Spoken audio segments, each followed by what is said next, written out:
understanding this change sometimes profound.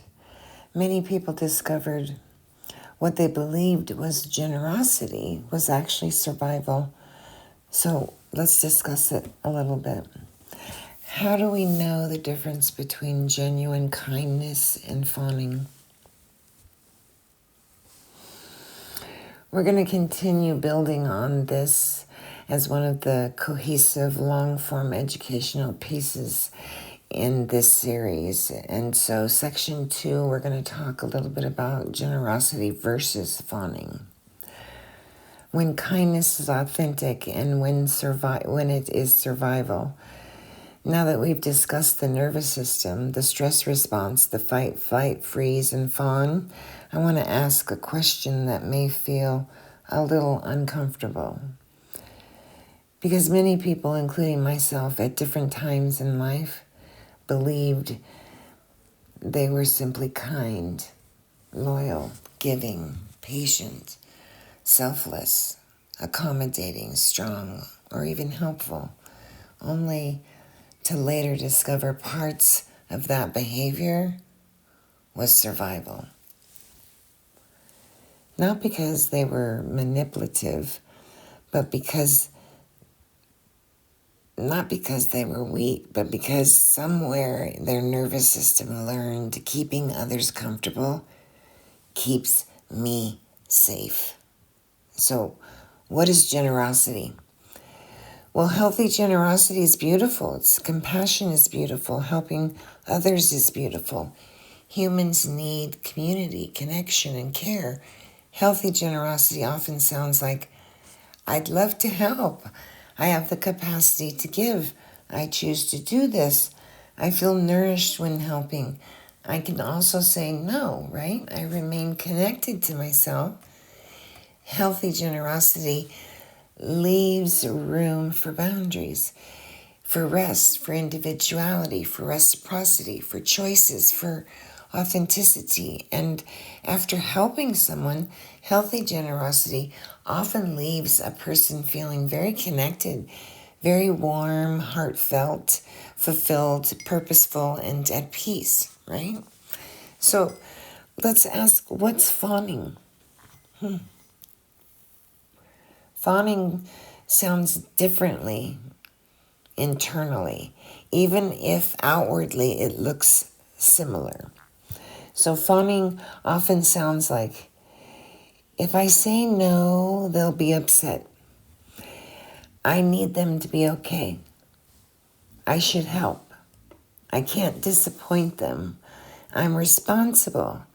If they leave, reject, or criticize or withdraw, I may not feel safe.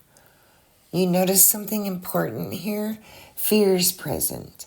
Pressure is present. Compulsion is present. Generosity is a choice. Fawning is a must. Generosity is giving and it feels aligned within your soul. Fawning feels obligatory. And in generosity, I can remain myself. In fawning, I abandon myself. In generosity, I have a connection. In fawning, I'm trying to protect. I have protection. I'm protecting myself, so I think. Generosity, I have freedom to choose. In fawning, it's survival.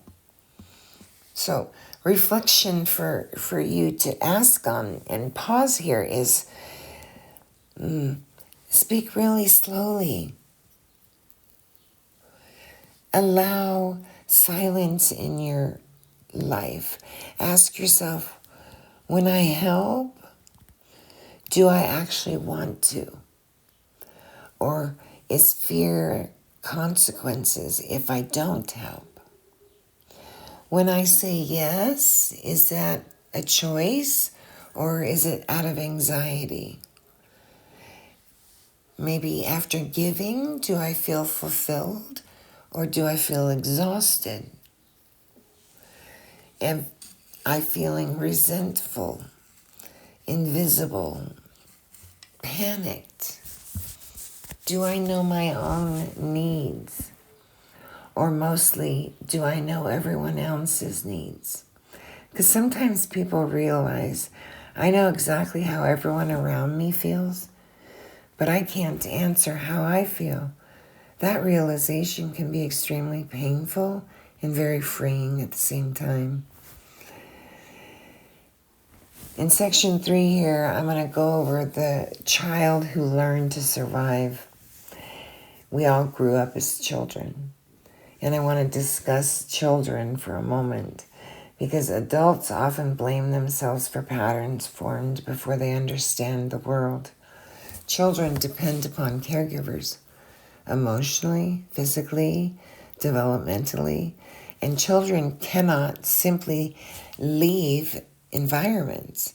So children adapt, and that adaptation is intelligence.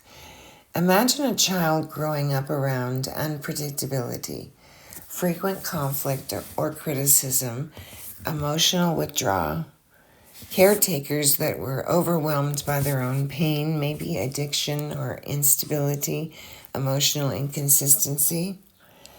Now, this is not about assigning villains. People suffer, people survive, but parents often carry wounds they never learned to heal. But children will still adapt. The child learns smile more, need less, stay quiet, be helpful, perform, get good grades, be useful, become easy, become agreeable, become invisible, be seen and not heard, become a caretaker, become the peacemaker, become what keeps the environment calmer, right? The nervous system records safety equaling pleasure and pleasing. Years later, that child becomes an adult who says, I'm just generous. I'm just loyal. I'm just understanding. Or maybe sometimes, yes. And sometimes also, I learned survival through accommodation. Yes. So, how do you know? What are the signs you may be fawning without even realizing it? I'm going to gently move into this section because this section can be difficult. And so I would love it if you move gently with me. No judgment, just simple observation. Do you apologize excessively? Do you fear disappointing people? Do you avoid conflict at all costs? Are you an over-explainer? Do you need reassurance constantly? Becoming different versions of yourself around different people, possibly? Do you ignore discomfort? Do you stay in painful relationships? Do you minimize disrespect? Do you explain away harmful behavior? Do you feel guilty about resting? Do you feel responsible for everyone's emotions? Do you need permission? Do you panic when someone's upset? Do you drink before gatherings? Do you use substances to tolerate relationships? Do you struggle identifying wants? Do you say, I'm fine, when you're not? Ask, do I wake up emotionally organizing my entire day around someone else's needs, their mood, their reactions, their approval or their lack of approval? Because many trauma-adapted people begin every morning scanning. How is everyone else before asking themselves, how am I? This is not condemnation. That may be survival. So let's move into losing ourselves very slowly and methodically. This often doesn't happen dramatically. It happens quietly, meticulously, very slowly, until one day someone asks, what do you want? And the answer is, I don't know. Not knowing your favorite food or your own preferences or your boundaries. Not knowing your dreams or needs or opinions. because survival becomes a priority to you. The self became secondary, and many adults eventually say, I don't know who I am. Sometimes their identity is completely lost. Sometimes it was never given enough room to fully form in the first place. So we're going to transition into understanding this and how to bring grief about, because awareness often reveals how much energy went towards surviving. And the next question becomes, how does fawning show up in my relationships, in friendship, in marriage, in families, and even addiction or drinking to tolerate discomfort? So in the next section, we'll go into relationships and red flags, staying too long and drinking to tolerate, or hypervigilance, and why people explain harmful behavior away, the body and the symptoms and the trauma. We'll talk about beginning to heal with fawning and rebuilding our identity, setting boundaries.